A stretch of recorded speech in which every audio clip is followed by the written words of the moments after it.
प्रिय विद्यार्थियों, आपका स्वागत है। आज की इस कक्षा में हम आपसे बात करना चाहेंगे एमए हिंदी पूर्वार्ध प्रश्न पत्र हिंदी साहित्य का इतिहास और इस प्रश्न पत्र के अंतर्गत हिंदी साहित्य का प्रारंभिक कालखंड, जिसे आप आदिकाल, वीरगाथा काल के नाम से जानते हैं, इस आदिकालीन हिंदी साहित्य युग में विभिन्न काव्य धाराओं की परंपराएं विद्यमान रही हैं। आदिकालीन काव्य धाराओं की परंपरा के अंतर्गत एक प्रख्यात काव्य परंपरा उपलब्ध होती है, जिसे रासो काव्य परंपरा कहा जाता है। छात्रों, आइए आज रासो काव्य परंपरा पर विचार करें। सामान्य तौर पर परीक्षाओं में प्रायः रासो काव्य की परिभाषाएं, रासो काव्य का अर्थ, रासो शब्द की व्युत्पत्ति और रासो काव्य की विशेषताओं के बारे में प्रश्न पूछे जाते हैं। इसी प्रकार हम रासो का विश्लेषण करना चाहेंगे। अपने इस व्याख्यान को मैं दो भागों में बांटता हूं। एक, प्रथम सोपान में हम चर्चा करेंगे कि रासो शब्द का अर्थ क्या है, रासो की अवधारणा क्या है और रासो के विषय में विभिन्न विद्वानों के अभिमत क्या हैं। छात्रों, रासो शब्द एक विशिष्ट काव्य पद्धति का द्योतक है। चरित्र काव्य, विलास काव्य, मंगल काव्य आदि की तरह ही रासो काव्य की अपनी सुदीर्घ परंपरा विद्यमान रही है। रासो के नाम से रचित समस्त उपलब्ध रचनाओं को दो भागों में बांटा जा सकता है। एक गीत नृत्य परक धारा और दूसरा छंद वैविध्य परक धारा। इन दोनों धाराओं के आदर्श ग्रंथ क्रमशः वीसलदेव रासो और पृथ्वीराज रासो नाम से चर्चित हुए हैं। अब रासो शब्द का अर्थ क्या है? तो छात्रों, रासो शब्द के अर्थ के स्पष्टीकरण के लिए और उसकी व्युत्पत्ति के लिए विभिन्न विद्वानों ने अपने अपने ढंग से जो निर्णय दिए हैं, मैं उन निर्णयों को उन्हीं के शब्दों में आपके सम्मुख उल्लेख करना चाहूँगा। पहला मत, हिंदी साहित्य इतिहास के पुरोधा लेखक आचार्य रामचंद्र शुक्ल ने रासो को रसायन से निर्मित माना है और कहा है कि कुछ लोग इस शब्द का संबंध रहस्य से बताते हैं, किंतु वीसलदेव रासो में काव्य के अर्थ में रसायन शब्द बार बार आया है, अतः हमारी समझ में इसी रसायन शब्द से होते होते यह रासो हो गया। छात्रों, आचार्य रामचंद्र शुक्ल के इस मत से यह जाहिर होता है कि रासो रसायन शब्द से निर्मित है और इसे ही कालांतर में रासो नाम से पुकारा गया।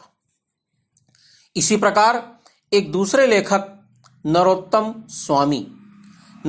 स्वामी ने रासो शब्द की व्युत्पत्ति रसिक शब्द से मानी है, जिसका अर्थ है प्राचीन राजस्थानी भाषा के हिसाब से कथा काव्य। ब्रजभाषा में रासो शब्द झगड़ा के अर्थ में प्रचलित है। रासक नाम का एक रूपक या उपरूपक भी रासो शब्द का मूल माना जाता है। रासक एक 21 मात्रा का छंद है, जिसका प्रयोग रासो या रासक ग्रंथों में बहुतायत के साथ होता है। इसी प्रकार एक तीसरे विद्वान डॉक्टर चंद्रबली पांडेय, विश्वनाथ प्रसाद मिश्र, डॉक्टर माता प्रसाद गुप्त और आचार्य हजारी प्रसाद द्विवेदी और पंडित गौरी चंद्र हीराचंद ओझा ने रासों की व्युत्पत्ति रासो या रासक शब्द से मानी है। छात्रों, इस प्रकार रासों के निमित्त प्रायः 6-7 शब्द प्रयुक्त किए गए हैं और यही शब्द प्रचलित भी हैं। मैं फिर से इन्हें दोहरा रहा हूं, रासों से जुड़े हुए शब्दों को। एक रास, फिर रासा, रासो, रासौ, रायसा और रायसो। रासो और उसके लिए चलने वाले अनेक शब्दों और इनके व्युत्पादन के लिए प्रस्तुत किए गए अनेक विचारों पर लोगों ने काफी वाद विवाद किया है।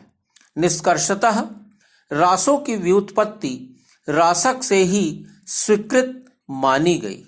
ओझा जी ने कहा है कि रासा शब्द शुद्ध है।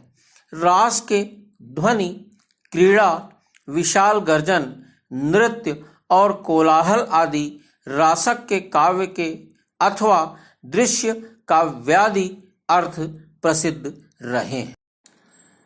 रासों शब्द की व्युत्पत्ति, रासों की अवधारणा और रासों के स्वरूप, ये पक्ष स्पष्ट होने के बाद आइए अब हम चलते हैं व्याख्यान के दूसरे सोपान पर और इस क्रम में रासो काव्य की सामान्य विशेषताएं क्या हैं, छात्रों आइए इस पर विचार करते हैं। रासो काव्यों का निर्माण मध्य युग तक किया गया। इनमें हरासोन्मुखी सामंती प्रवृत्ति का चित्रण स्पष्ट रूप से देखा गया। विभिन्न प्रकार की कथानक रूढ़ियां, कवि समियों आदि का चित्रण रासो कवि करते रहे हैं। युद्धों और विवाहों के चित्रण के द्वारा मिथ्या अभिमान और विलास से जर्जर जीवन को उभार कर रासों के रचनाकारों ने समाज का सच्चा सांस्कृतिक और सामाजिक इतिहास प्रस्तुत किया है।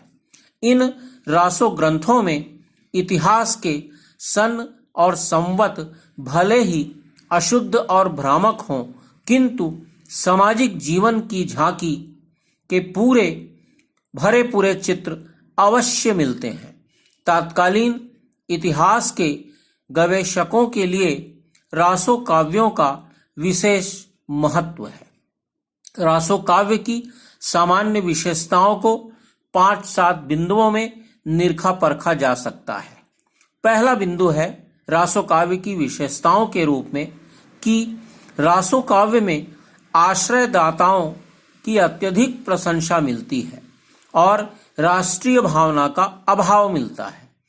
आश्रित कवियों ने अपने आश्रयदाताओं की वीरता का गान तो उत्साह के साथ किया, किंतु उनमें राष्ट्रीय भावना का पूर्णतः अभाव दिखाई देता है। इसी प्रकार रासो काव्य में वीर भाव श्रृंगार से पोषित रहा है। स्त्रियां ही प्रायः आपसी विद्वेष का कारण होती थीं, फलतः वीर के साथ श्रृंगार को बराबर स्थान मिलता रहा है। नारी दोनों रासों के केंद्र में रही है। उसे पाने के लिए युद्ध हुए हैं और पा लेने पर जीवन का विलास पक्ष पुष्ट हुआ है और श्रृंगार की सर्जना हुई है। विसलदेव रासों की भावभूमि प्रेम की निश्चल अभिव्यक्ति से सरस है, तो पृथ्वीराज रासों में भी श्रृंगार और वीरता के साथ मधुबतियां करते हुए दिखाया गया है।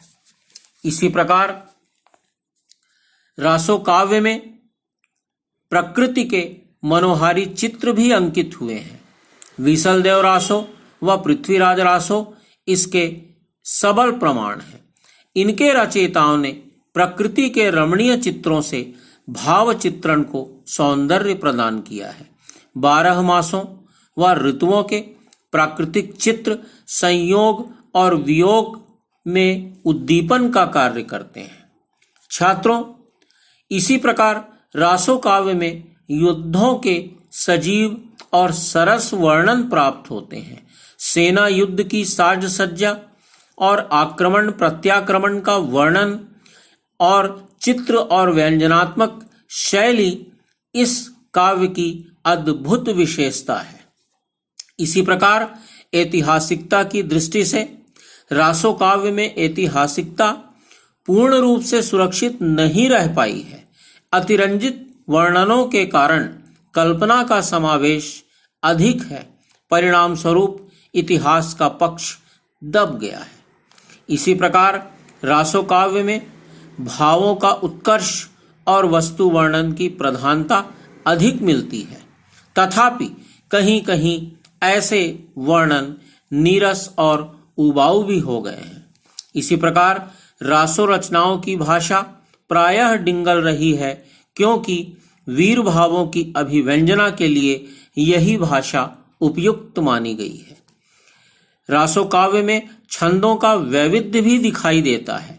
डॉक्टर हजारी प्रसाद द्विवेदी के अनुसार जब रासों के छंद बदलते हैं तो श्रोता के चित्त में प्रसंगानुकूल नवीन कंपन उत्पन्न होने लगता है। छात्रों, इस प्रकार आदिकालीन काव्य साहित्य के अंतर्गत रासो काव्य धारा, रासो साहित्य विशिष्ट और उपलब्धि में युग रहा है। इस व्याख्यान से आशा और उम्मीद है कि रासो साहित्य से जुड़े हुए प्रश्नों का कुछ खुलासा आप तक हुआ होगा। मैं अपने व्याख्यान को यहीं विराम देता हूं और इसके अगले पक्षों पर, अगले प्रसंगों पर चर्चा करने के लिए पुनः आपसे मुलाकात होगी। हार्दिक आभार।